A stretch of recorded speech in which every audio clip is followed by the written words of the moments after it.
नमस्ते बच्चों, आपका हरीश एकेडमी में स्वागत है।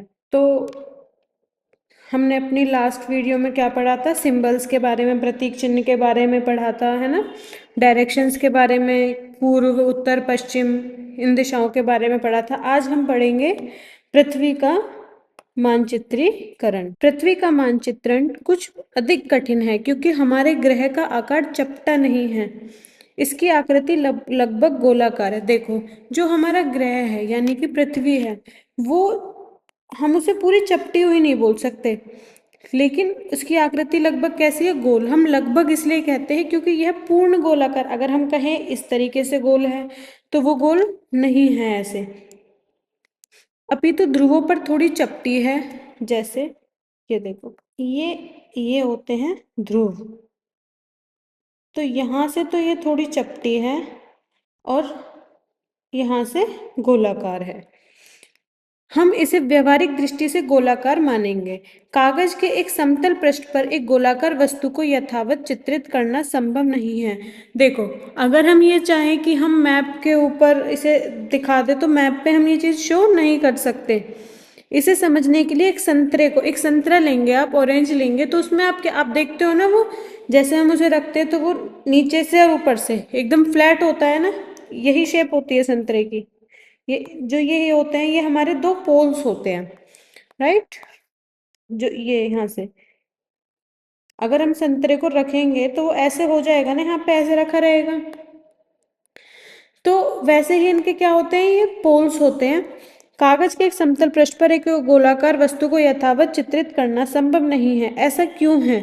इसे समझने के लिए एक संतरे को लीजिए और इस प्रकार छीलना है उसे कि उसके पास उसके छिलकों के केवल 3-4 टुकड़े हों। यानी कि जगह अगर आप उसे छीलते हो तो उसके सिर्फ 3 या 4 टुकड़े हों। इसके बाद एक मेज पर उन्हें चपटा करने का प्रयास कीजिए, यानी कि उन्हें थोड़ा सा खोल कर रखें। आप पाएंगे कि किनारों को तोड़े बिना आप यह नहीं कर सकते। अगर आप संतरे को छीलते हो तो अगर उसके जो ये बॉटम वाला एरिया होता है उससे अगर वो लगे हुए हैं यानी कि चिपका हुआ है तो फिर वो तब तक वो फैलेगा नहीं टेबल पे। लेकिन अगर आपको टेबल पे उसे एग्जैक्ट रखना है तो आप क्या करोगे? उसको उसके छिलके आपको तोड़ने पड़ेंगे। अब एक ग्लोब पर विचार कीजिए जो एक गोल आकृति जैसा है ना। ये हमारा ग्लोब है ना, ये बिल्कुल गोल है लेकिन, और उस पर एक मानचित्र बनाया गया है।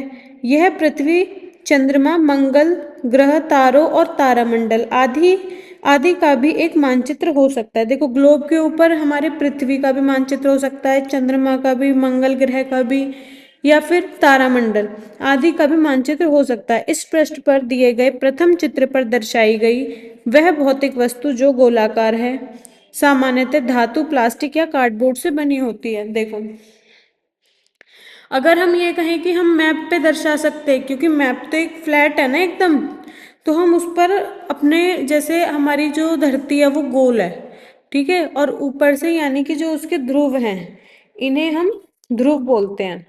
ये उत्तरी ध्रुव और ये दक्षिणी ध्रुव।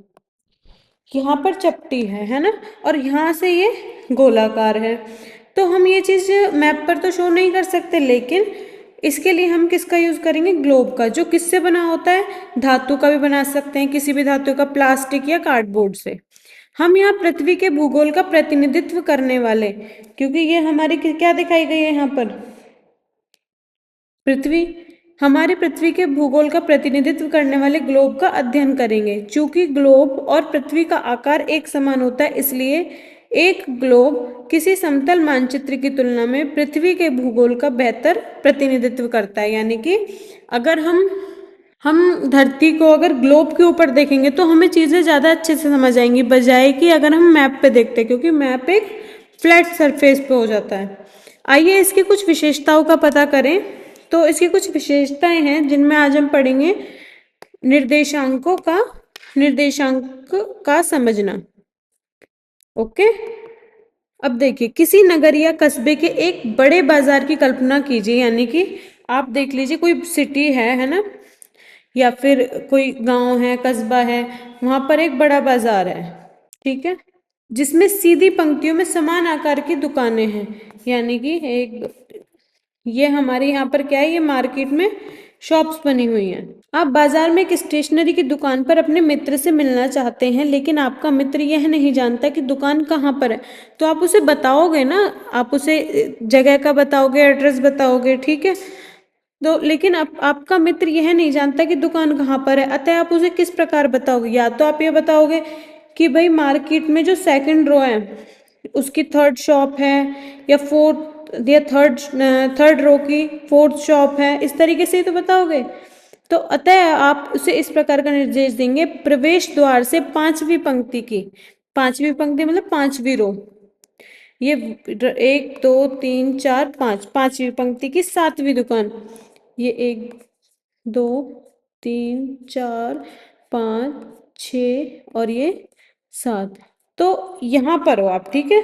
सातवीं दुकान पर शाम को 6 बजे मुझसे मिले। इससे आपका मित्र आपकी सही स्थिति को निर्धारित कर पाएगा। अब क्या करेगा आपका मित्र? यहाँ से मान लीजिए आपका मित्र यहाँ से आ रहा है, तो पहली रो दूसरी में जाए, ये पहली रो है तो यहाँ से दूसरी तीसरी चौथी और ये पांचवी की सातवीं दुकान पांचवी रो में, यहाँ वो पहुंच जाएगा बहुत आराम से। तो आपने उसे एक एड्रेस, एक जगह बताई ना, अच्छे से निर्धारित जगह का बताया कि भाई पांचवी पंक्ति की सातवीं दुकान पर आपको मिलूंगा मैं शाम को 6 बजे। इससे आपका मित्र आपकी सही स्थिति को निर्धारित कर पाएगा कि आप वो कहाँ पर हो, कहाँ पर नहीं हो आप। अब शतरंज के पटल पर विचार करते हैं। ये देखिए शतरंज, शतरंज तो सबको खेलना आता है। आगे बढ़ने वाले, ये देखो यहाँ पर शतरंज की हमें एक पिक्चर भी दी हुई है, ठीक है। आगे बढ़ने वाले खिलाड़ी की चालों को दर्ज करने के लिए मुख्य खानों पर अक्षर क से ज तक, ये देखो लिखा हुआ है ना, क ख ग, है ना, क से ज तक, और दोनों ओर के बीच 1 से 8 तक। यहाँ देखो 1 2 3 4 है ना, यहाँ भी दे रखा है। ऐसे जैसे ऊपर क ख ग दे रखा है, ऐसे ही नीचे की तरफ दे रखा है क ख ग। इस 1 से 8 तक लगाए जाते हैं। इस साधारण प्रणाली से खिलाड़ी प्रत्येक वर्ग को अंकित कर पाते हैं और प्रत्येक चाल चिन्हित करते हैं। मान लीजिए आपको जाना है, आपको चाल चलनी है 6 1 से, है ना, और कहाँ पे जाना है आपको? 4 पे। तो आप क्या करोगे? 6 4 कहाँ पे? ये 6 वाली लाइन है और ये यहाँ से 4th रो, तो ये आ जाएगा हमारे यहाँ पर। इसको हम कहाँ ले जाएंगे? यहाँ पे। यहाँ पर सफेद पक्ष की रानी के सामने वाले प्यादे को 2 चाल आगे बढ़कर, देखो सफेद पक्ष कौन सा है हमारा? ये वाला। 2 पक्ष होते हैं ना, एक ब्लैक और एक व्हाइट। तो सफेद पक्ष वाली की रानी के सामने वाले प्यादे को 2 चाल आगे बढ़ाकर खेल का आरंभ किया गया है। यहाँ पे थी, इसको 2 चाल आगे बढ़ाया गया है, यहाँ आ गया ये कहाँ पर? 4 घ पे। अतः प्यादा घ 2 से घ 4 4 की ओर आगे बढ़ा है। ये जो प्यादा था ये कहाँ पे था? घ 2 पे था, और ये कहाँ बढ़ गया? घ 4 पे। इन दो उदाहरणों में प्रयुक्त प्रणाली को निर्देशांक प्रणाली कहा जा सकता है। इसे ही हम क्या बोलते हैं? निर्देशांक प्रणाली। अगर आपसे कोई पूछे निर्देशांक प्रणाली क्या होती है, तो आप बता दोगे ना कि सही जगह का या फिर रो शॉप नंबर ये पता होना ही हमारा क्या है? सही निर्देशांक है। इनके 2 निर्देशांक की सहायता से स्टेशनरी की दुकान के साथ शतरंज के पटल पर वर्गीकृति को भी ठीक ठाक निर्धारित किया जा सकता है। मानचित्र पर किसी स्थान की स्थिति के निर्धारण के लिए निर्देशांकों की इसी प्रणाली का प्रयोग किया जाता है। आइए देखें यह प्रणाली कैसे काम करती है। अच्छा, अब पढ़ेंगे हम लैटिट्यूड लॉन्गिट्यूड यानी कि अक्षांश और देशांतर के बारे में। तो इन्हें हम करेंगे कल, क्योंकि ये दोनों हमें अक्षांश और देशांतर रेखाएं एक साथ पढ़नी है, इसलिए अब हम मिलेंगे अपनी नेक्स्ट वीडियो में। तब तक के लिए goodbye and have a nice day.